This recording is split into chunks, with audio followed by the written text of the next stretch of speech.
Today I'm going to be talking about Robert Ben Rhoades.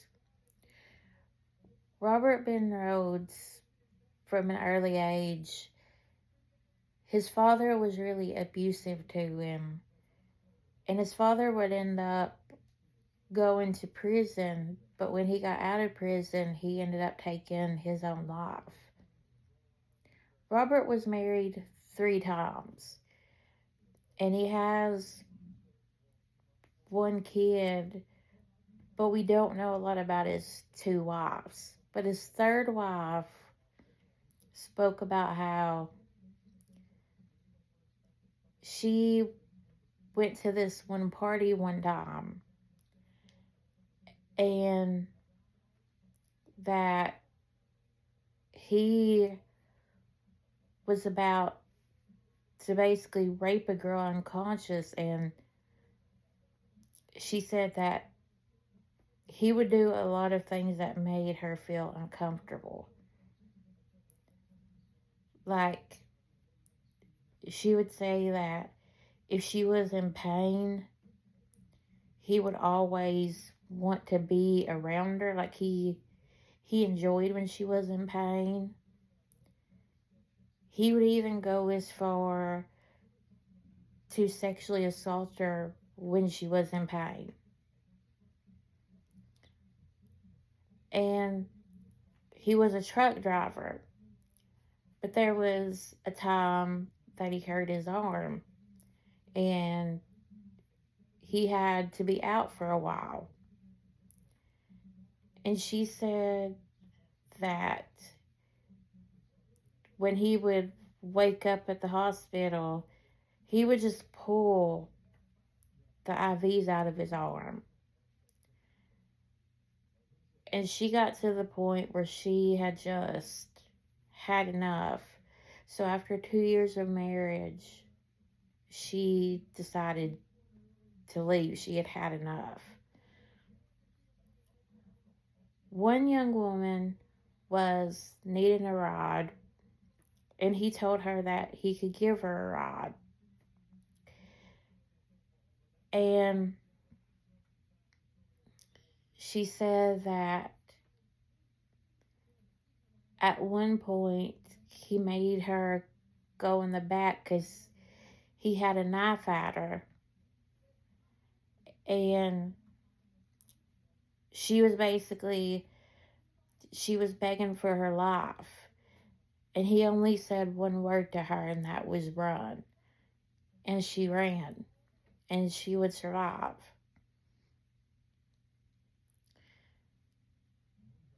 There was a couple that they were trying to start, they were trying to start over. They were trying to start a new life. And so they got in his truck for a ride, and instantly he ended up killing the husband. And he would rape and torture the wife. And then he would end up shooting her and just dumping her body. A 14-year-old and her 18-year-old boyfriend, who they were runaways, they would end up getting in the truck with him. And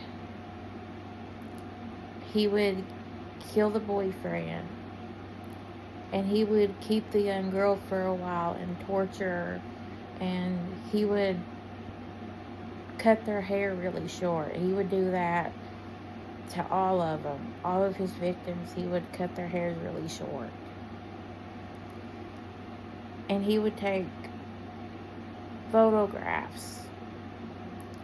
And there's a picture of the young girl. Her name's Regina. And she looks terrified. And he would end up finding her dad's number and calling him. And he would tell the dad basically that he had cut her hair, The dad asked if she was still alive, and he hung up on him.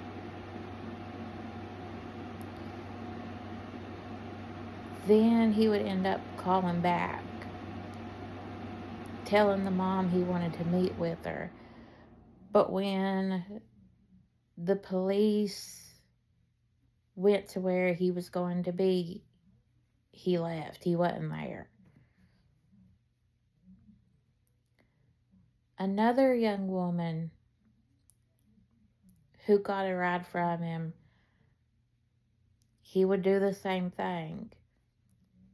He would take her to the back, torture her, but he would take her to his apartment where he would assault her some more. And then when he took her back to the truck, he didn't put her handcuffs on good. So she was able to get out, and she ran. And luckily, she was saved. When she went to the police, they believed her story. But when they had a lineup and they had him in the lineup, I think she was so scared that she didn't want to say that it was him.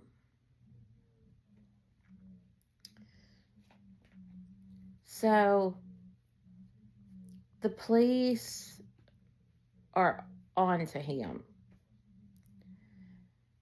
And then he would end up finding another young woman. She would end up surviving because a policeman pulled them over. Well, they were broke down, and the policeman stopped, and he had heard a woman screaming. And when he went to see what it was, he seen the young woman. And Robert he would go by Dusty.